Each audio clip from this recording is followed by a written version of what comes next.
Hey guys, and welcome to QualityShot. So, some interesting news. Not going to take too much of your time, but the WBC have finally ordered Fury versus White. So, yes, that's Tyson Fury versus Dillian Whyte. Now, I'm just going to read what they've put their statement. That doesn't mean the fight is definitely going to happen because anyone can pull out. They might not agree on a deal, could go to first bid, might not be happy with splits, etc. Anything could happen. But at least some positivity coming out in the sense that at least things are moving. Of course, Usyk versus Fury or Fury versus Usyk, however you want to coin it, would trump this fight because undisputed. We don't know whether Joshua is willing to step aside yet. There's a couple of moving parts, obviously, in this what is always an ever-changing heavyweight division. But there's a lot of players and exciting players on the scene, so hopefully we just see them fight each other, which we have started to see, which is all good. So the WBC have said they says the WBC hereby orders the start of the free negotiations period pursuant to the WBC rules and regulations for the mandatory bout between WBC World Heavyweight Champion Tyson Fury and mandatory challenger and WBC Interim World Champion Dillian Whyte. Now, there's a couple of things to unpack here in the sense that obviously it's a mandatory challenger, so the split could be an issue. I think the split, if I'm not mistaken, for WBC, I want to say 75-25, but I could be wrong. Please correct me if I'm wrong in the comments. However, Fury's team wanted to. I think they wanted to give him something very insignificant, something like 5 or 10%, because of his recent purses.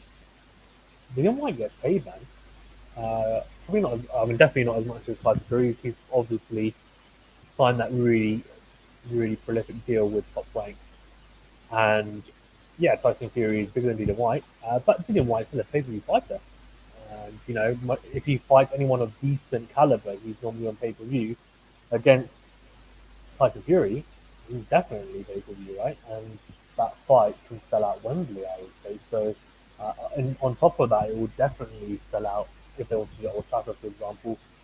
Maybe at some time like March, I guess the Premier League going on, but they could hit an international break, fortnight, do it there.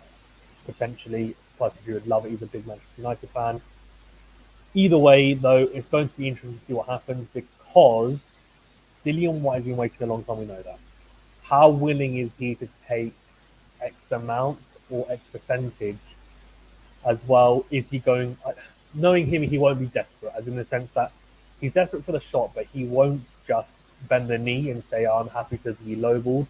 So he will fight his corner. Tyson Fury also isn't afraid of Dillian Whyte. So this should be a relatively straightforward fight to make if, of course, we don't have Joshua step aside. This fight should happen. Doesn't mean it will happen. I'm not going to promise that, but it should happen because Dillian Whyte is we know that he'll want to fight Fury. He is very clear, and he hasn't really dodged anyone, honestly. And Tyson Fury, again, has said on a lot of occasions that he'll fight Dillian Whyte. After the second Wilder fight, he said he'd give him his chance. Of course, he had to then fight the trilogy. He did say recently in an interview that Dillian Whyte has never been his mandatory, which is correct. However, he has also said that he's only interested in Usyk or Joshua as fights. So a little bit of mixed messages, but the most recent interview he did say that he's happy to basically bash him up in his own words.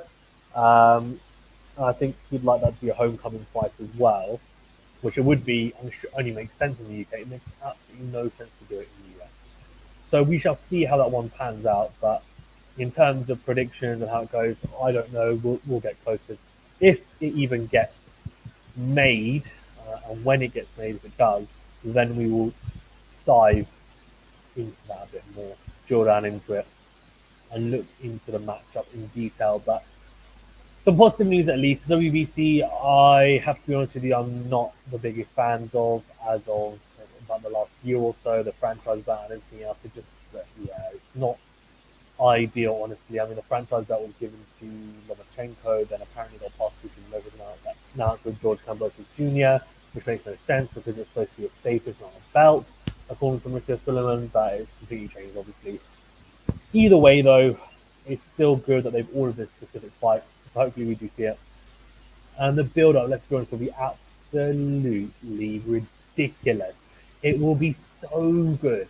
It will just be carnage, absolute carnage, craziness, left, right, and centre. Dillian Whyte, Tyson Fury. Can you imagine if they do a gloves are off or whatever it is, a round table, whatever, it's probably on BPW round table. Can you just imagine? Can you just imagine that? Those guys sitting opposite each other. Dillian Whyte calling Tyson Fury Luke Fury and Tyson Fury calling Dillian Whyte a doctor.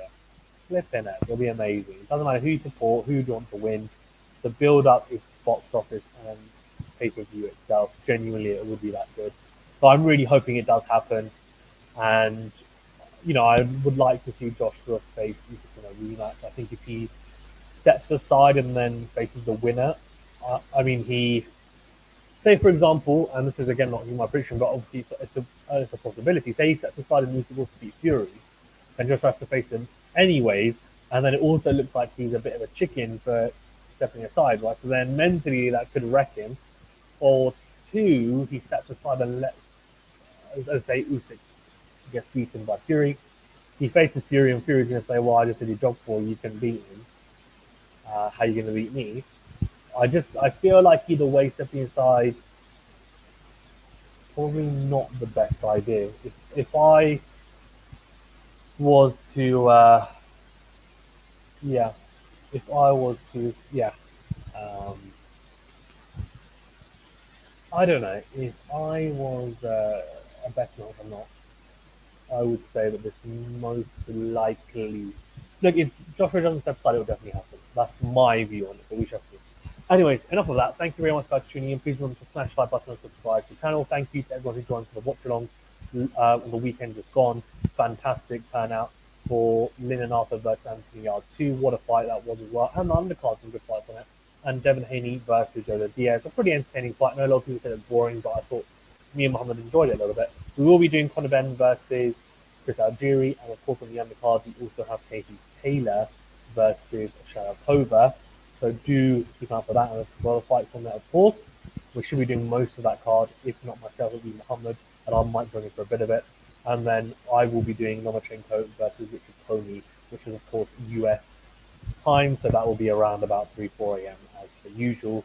So do get involved in that, and of course we would really appreciate you guys getting involved, because the more people in the chat, the more enjoyable it becomes. And of course, the support by liking the video, subscribing to the channel, clicking the notification bell, getting this channel out here really does help us, and it just means that we can then do more videos. Because really, I tell you what, YouTube, not much of this. I tell you what, I want to monetize, and we love doing this, so we don't do it for that. We just started it because we do love this sport, and we love the other sports that we do on the channel. But to help us grow at a good rate, and to for us to see that traction, you guys make it. You do. So thank you for the support. You're all legends. Stay safe and well.